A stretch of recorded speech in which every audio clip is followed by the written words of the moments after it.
Priscilla. Welcome to this interview with me.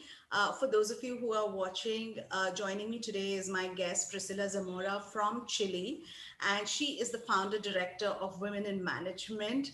I have had the good luck to meet her last year in Egypt when we met at the Women Economic Forum. And I was really influenced and inspired by the work she does. And often we tend to think that some of the challenges we face are just in our country, in our geography. And today we are going to talk to Priscilla about the work she's doing and the impact she's having, not only for women in Chile, but around the world. So, welcome, Priscilla. Thank you for making the time to be here today and for logging in from Miami. Um, so, let's begin by chatting with about to you about your journey. Thank you so much for your invitation, Savita. It's so nice to see you again, Yeah. all around the world, all across the world. And it was so fantastic that we met in Egypt Yeah. and we can still be in touch. Yeah, thank goodness for the technology. Well, my journey around the topics that I work in gender equality in private sector about 5 years ago. I worked 10 years in different companies, multinationals, in supply chain and purchasing. And then when I was studying an MBA and I was studying in Canada, I find out that gender equality was a huge issue on companies around the world. You will think that in Canada or maybe the States, this is not a topic.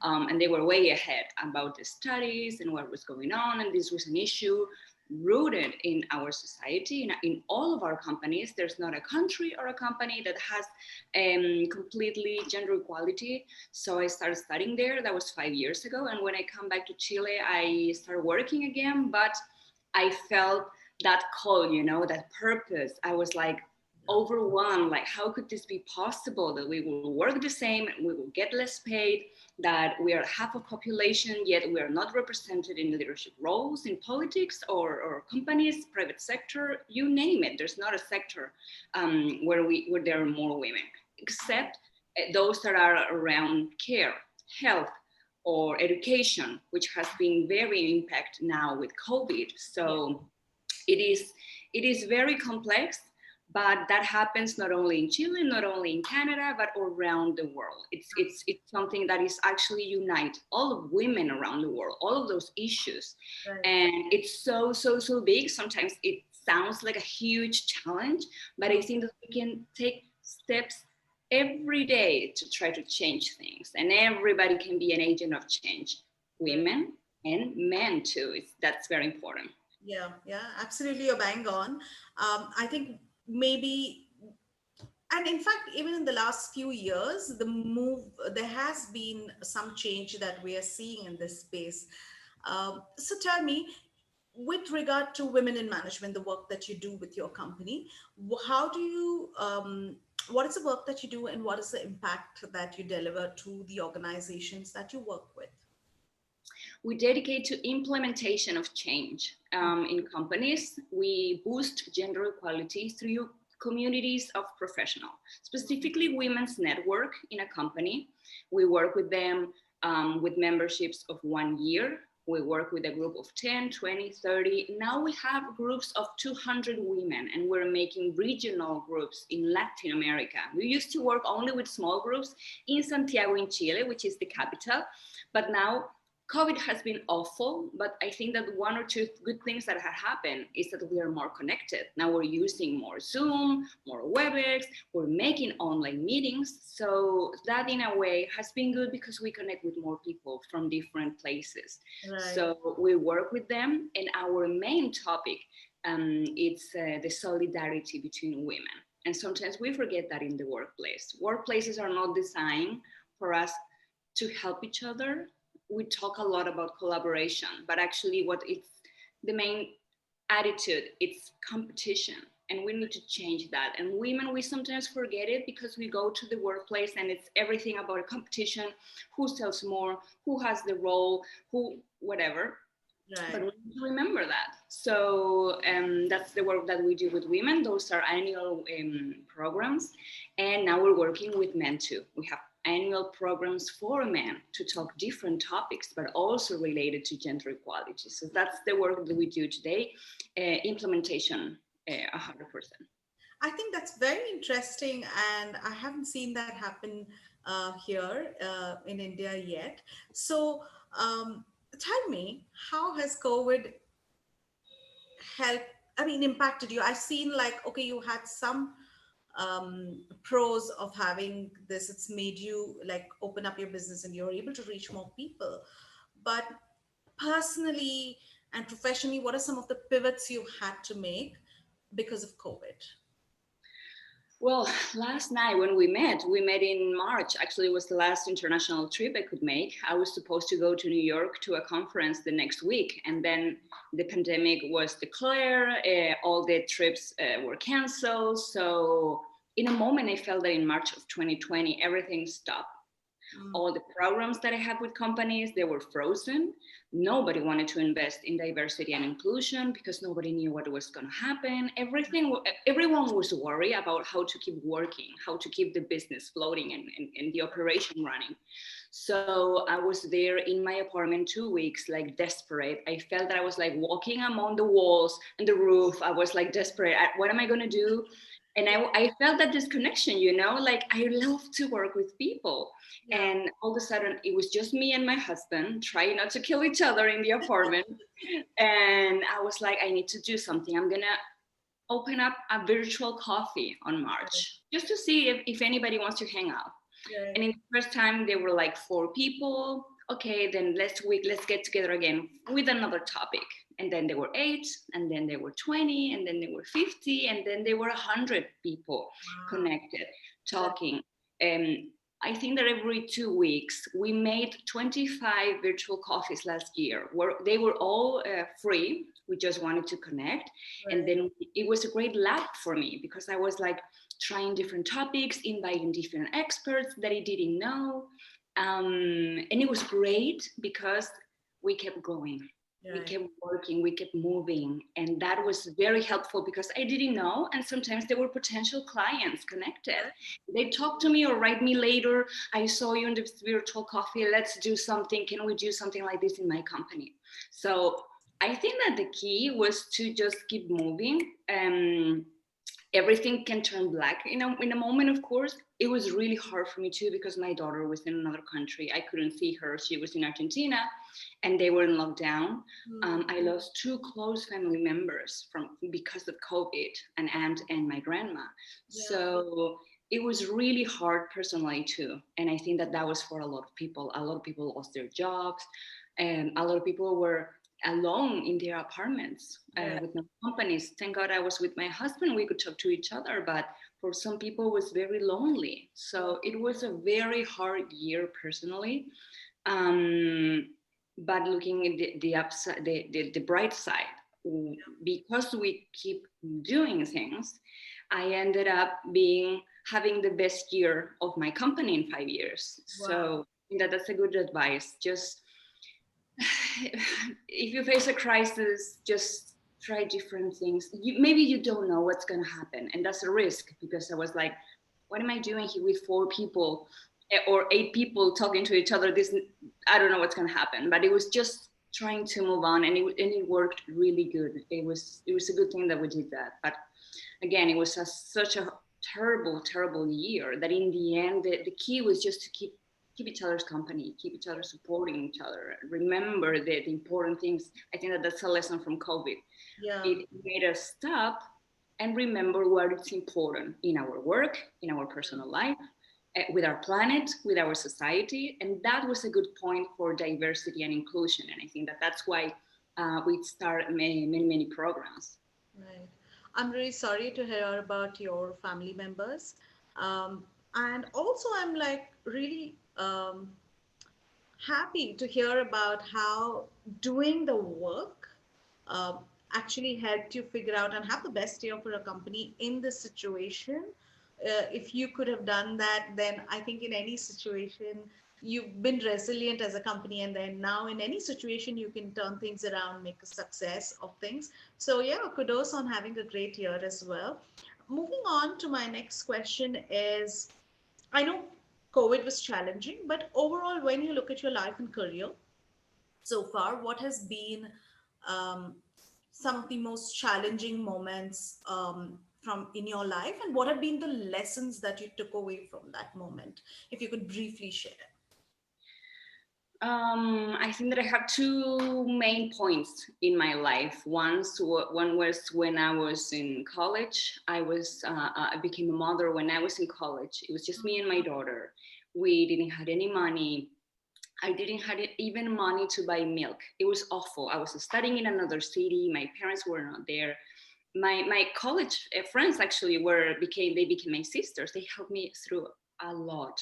But I said, this can be all the time. It doesn't have to be this hard. I don't want that this story repeats to my daughter. I'm gonna do whatever it takes to take us out of here. So was having two jobs.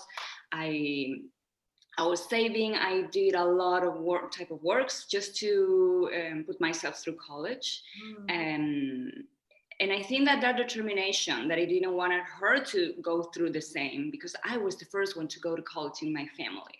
So when you're first generation, you need to break a lot of stereotypes, paradigms. You don't have social capital, and so I think that determination that I'm gonna move on because of her. It was the engine, the energy, that strength that sometimes you feel through your kids, that they yeah. come to teach you so many things. So she was my engine, and it was wonderful because, well, she's an amazing woman now. She's 19. But Wow. that was really important for me to have determination, to have a goal, which was, I don't want to be poor again. I don't want my daughter to be poor again. I don't. And then I reconnected with what I do now. I don't want any women to be poor, to not have networks, to not have support. It is so important that we have economic autonomy, that we have our Right. own incomes, that we can provide for ourselves, for our family, and for our communities. So that's really connected to what I do today, because I want women work to work happy, to be in Yes. leadership positions if they want to, Yeah. and they don't leave their job when they become a mother, because that's a huge thing in Chile. 30% of women, once they have their first child, they never go back to work, and that Absolutely. leaves you in a very vulnerable situation if you don't have your own income. So that was one topic that was very important for me. And the other one was when I was working. I was 10 years working in private sector. I had the corner office. I was having a good paycheck. I had a huge budget to run, people in charge. And I felt so miserable. It was awful. It was supposed to be everything that I dreamed. And I felt more lonely and empty than ever. And then it came, like, I need to do something. I'm missing purpose in life. Yeah. I missing that fire that made me, I don't know, finish college and go through all those difficult things. And then I find out that I needed to work in gender equality. It was not for one day to another. When you're an entrepreneur and you leave a cozy job title and a good paycheck, of course, it's not from one day to another. Yeah. It took me, I think, that 1 or 2 years to have a positive balance in my check account. So Yeah. it was, yeah, it was like everything, I all my savings, and I got into debt to put this through, to make it work, to make women in management work. Yeah. But fortunately now I can say, well, after 5 years, because I don't want to romanticize, I don't want to make it perfect and sound so beautiful that you are an entrepreneur, because it takes a lot of work, Yes. and you need to have a good team, people, your partners too need to be. I mean, once you have around you the right people, everything works and flows. Yeah. But it wasn't easy. It was not from day to night at all. I think that it took me 5 years, but finally, I think I feel in the moment when I was working again in corporate life, and now I own my own time. I choose my own projects, so Yeah. I'm really blessed for that. But that's with a lot of hard work too. Right. Awesome. I mean, your story is so inspiring. Even though we spent time, Oh, I didn't hear the real meat of your story. So it's really inspiring to hear how you have transitioned from the difficult times to where you are now. And again, going back to um, the drawing board, and then again creating this company. That's really inspiring. My next question to you is, you primarily work in gender diversity, but um, what do you see today as a leadership gap, if you see, and why do you think that is for women in organizations? I think that one of the main topics is that we develop the world through the industrial revolution in a very masculine way. Didn't care about having a balance in our life and Yeah, our professional life. Everything was about competition. We worked many long hours, and it was, if you think about it, modern work was never designed thinking in women or thinking in wellness. yeah, Everything was about producing, producing, producing no matter what.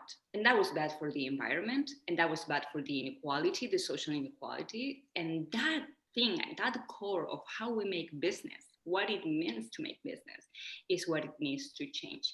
Because once you have purpose-centered business, where we care about people, when we care about the environment, when we care about the community we operate, women will thrive, yeah, because those are the places we want to work with in those companies. So what I'm seeing now slowly, but I'm trying to look in a hmm, positive way, is that leaders today, mostly men all around the world in companies are men. They're thinking now, what happened with COVID? What is the purpose of our business? What are we doing? Because if it worked for them, if you have money, if you have profits, you don't see a problem. What yeah, will be the problem? Our shareholders are happy. Let's yeah, keep things going as usual. But something about COVID made us stop and made us think, okay, let's rethink business. Let's and the word that I love that I've been hearing many places is reset. We need to reset the economy. And that's a call from the World Economic Forum last year in June. They were talking and they made a congress about reset the economy. And in my company as a social entrepreneurs, called it, well, there's a movement called B corporations, which are social companies. hmm, And they are related with a global movement that is called Imperative 21, hmm, which they also call reset capitalism.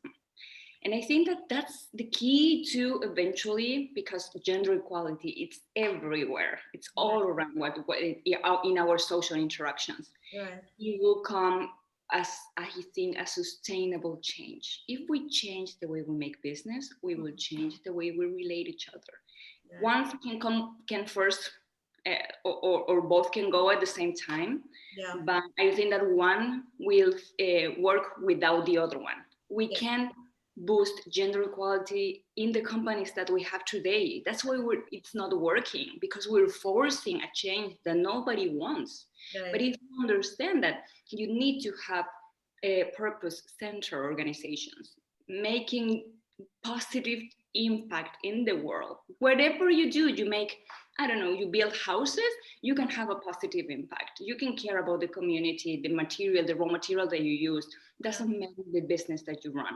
yeah. You can make it in a positive impact. And that's where women will also thrive in those kind of companies. So I think that's my hope, having parallel conversations between how change business Yeah. and how gender equality is so important, because it won't happen if we don't have gender equality as well. Yeah, absolutely.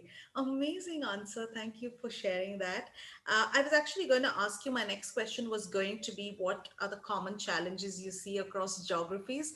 But everything that you've spoken about so far, it's the same. Like any part of the world, it seems to be the same conversations that's happening amongst women. So I move on to my next question, which is, what is your, if a woman in senior management wants to move to a leadership role, what are some areas that, or what are certain skill sets, qualities that she must focus on, that she must develop? In your view, what is it that women of today in senior management wanting to lead companies, what should they focus on learning, growing, changing about themselves? I think that there are some traditional topics. I think that you need to know how to manage finances, what that means, get comfortable with numbers and growth and percentages and all of that. Yeah. You can learn that. You can take an MBA, you can take a course. I don't think that's so hard. Unfortunately, we have been taught that as women, there's something, I don't know if it happens in India, but in Chile, it's like money and numbers are not usually related to women, and that's something we need to change. We need to be friends with money. We need to know our business. We need Right. to get those data sheets and understand them. And there are many, many online courses to that. It's not that hard. Anybody can do it. You don't have to go to college to learn that. And but also, I think that something really important to be in leadership roles is strategy. You need to have a vision. You need to understand what's going on in your industry, where the company you wanted to go, and have it clear, have a clear vision, because that's where your team Yeah. will follow you. That's when the team will follow you, if you have a clear vision and you share with them. Yeah. Communication, of course, horizontal relationships. I don't think that those top bottom kind of style, Yeah. I don't think we relate to that. Anymore. And but I think that for me, the most important thing, because we talk a lot about feminine leadership Yes. and women's leadership, I don't like to talk so much about feminine leadership, because as women we are all different, Mm. and your femininity, it's like everyone has their own style, how you want to be a woman and how you want to live that part Yeah. of you. Yeah. I think that the main message is you have to be the woman that you are in Mm. the workplace. You don't have to become another kind of woman. You don't have to be, I don't know, masculine or yell at people or whatever, be authoritarian.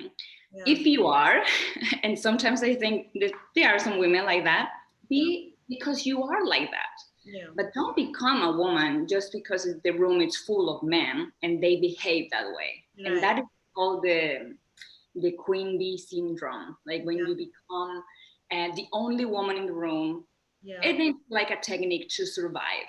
You Yeah. want to belong to the group. If the Right. group is yelling and hitting the table and everything, you will follow that behavior. It's really hard to be the one that breaks that group behavior, that group thinking. But the Mm. main thing that women, as women must do, is to remember to be loyal to ourselves, to our style, which is unique for every woman. Yeah. And that's when we bring value to the table, Yeah. when we bring those other points of view, Absolutely. because those are the other realities that sometimes that group of men doesn't know. But we as women, we do share a lot of stories. We do share a lot of discrimination, harassment in the streets, taking care of our children and community. Those are things that unite us. So I think that those are the kind of things that we bring value to the leadership roles. And Yeah. that is related with diversity and inclusion, sustainability, changing strategies, and those are so important for companies. So it's enormous the value that we bring to those tables. So I think that staying true to ourselves is really, really important. I think that you make a really interesting point, because I think the question that women need to ask themselves is, what kind of leader, who am I? I mean, who am I? And what kind of leader do I want to be? Often, like you said, you model others in the room, and that's not, and I feel like women are not taking the time to ask themselves, how am I going to come across? How do I want to engage with the world around me? And who do I want to be? So it's a very interesting point. I'm so glad you brought that up. And my last question, really, because you shared so many nuggets, so much value in this conversation. We are both people who've been in corporate, moved and started our own companies. what is your advice to women who want to do that? Everybody dream, not everybody, sorry, I'll rephrase that. Some people dream about starting their own venture. What's your advice to people who want to turn to entrepreneurship? Oh, that was so hard for me. That was really hard. It took me a long time. I think that it would have been less painful or less time to talk about those people that you admire. And you Mm, don't have to go across the world to talk, I don't know, with Bill Gates or anybody or Melinda Gates. You can talk to someone that you admire in your own city, right. someone that already walked that path that you want to follow. Write them a message in LinkedIn. Let's take a coffee, a virtual coffee now in the pandemic, and hear them. What are their struggles? What are their learnings? I think that that was something that I was missing because I was around a lot of people in corporate life, and I Mm, didn't know many entrepreneurs, and that has been a long journey for me to learn those tremendous skills that many entrepreneurs have, but when you are in corporate life you actually don't have that many. You're not that resilient. You're not I think that you work more hours. You need to develop other skills. So talk to people that they have walked the journey that you want. yeah. A lot of self soul searching to what is your purpose. That is a tremendous question. It took me a long time too to find out, and I think that the purpose goes changing too. It's not just one. It's not just Mm, one call because we mm, think it is so hard. It's like falling in love with the one, with my soulmate. No, find a purpose for today, for your next 3 years. What you want to do? You want to help people. You want to travel the world. You want to make a clinic, whatever. But I think step by step, we need to put it more down to earth because yeah. here in Chile we're talking a lot about purpose, but sometimes it is overwhelming. Like, what if I don't have my purpose? Is my Right. life meaningless because of that? Right. No, you can find purpose in your desk working as a finance analyst. I'm Mm, sure that you can do something for your coworkers, for your community, from there, from where you're working. Um, so for that, I think that in going to finding out, it's reading books, find time to yourself. Mindfulness, it was such a huge discovery for me in that period when I was looking for answers, and actually the answers are just uh, inside ourselves. So there's no other way. Nobody's going to come with a document telling you this is the path, this is your purpose, and this is what you need to yes. do to launch your business. It's Right. very personal. Mm, But I think that those topics, talk to people that they have, that you admire. mm. A lot of soul searching, and mindfulness will be great for that. Yeah, perfect. Thank you so much. I think some amazing answers. And yeah, even when I started my entrepreneur journey, I thought actually it would be easy because I felt like, oh, I have so much experience in the corporate world. This should be easy. And you know how when you're on the outside, you already when you're on the other side, this side seems easy, and then you realize, oh my God, this is so hard. And I don't know. I mean, there are a lot of questions you got to answer, especially when you hit those roadblocks, when you hit those walls. So yeah, thank you so much for sharing that information. So now, for all the people watching and for all the women watching in here, how can they connect with you, women and men? How can they connect with you? How do they find you online? Of course, through LinkedIn is one way. Are there any other ways they can get in touch? And if you have any programs, is it open to people to join? Yes, absolutely. Well, everybody can send me an invite in LinkedIn. That's my main social network. I don't have, I'm not using the other ones anymore, or Facebook or Instagram. LinkedIn, it's more than enough to know what's going on in the world. So just send me an invite and we can connect that way. My email is priscilla@wimchile.com. We have a very interesting program now for men called Men Ambassadors, and we are recruiting men from different countries. So it will be wonderful to have more men for that. But you can send me an email and I can send you more information about it. But again, I would like to emphasize, gender equality is not a topic from women to women. It is a topic from the whole society. So women and men, Mm, we have more fulfillful, happy, in more transcendent lives. So you can be a better worker, a better parent, a better human being if we have gender equality. So just wanted to finish with that last thought. Thank you so much. And it has been lovely talking to you and appreciate you taking the time out to have this conversation. And I look forward to staying connected, following your journey, your work. And we wish you all the best. And I hope, I know that you will have massive impact. You already are doing the work out there. And I hope you continue to do so. And all the best from me. Thank Thank you you so so much. much. Thank you so much for the invitation and for the space and to talk about these wonderful topics. All the best for you, dear Savita. Thank you. Thank you. Thank you so much.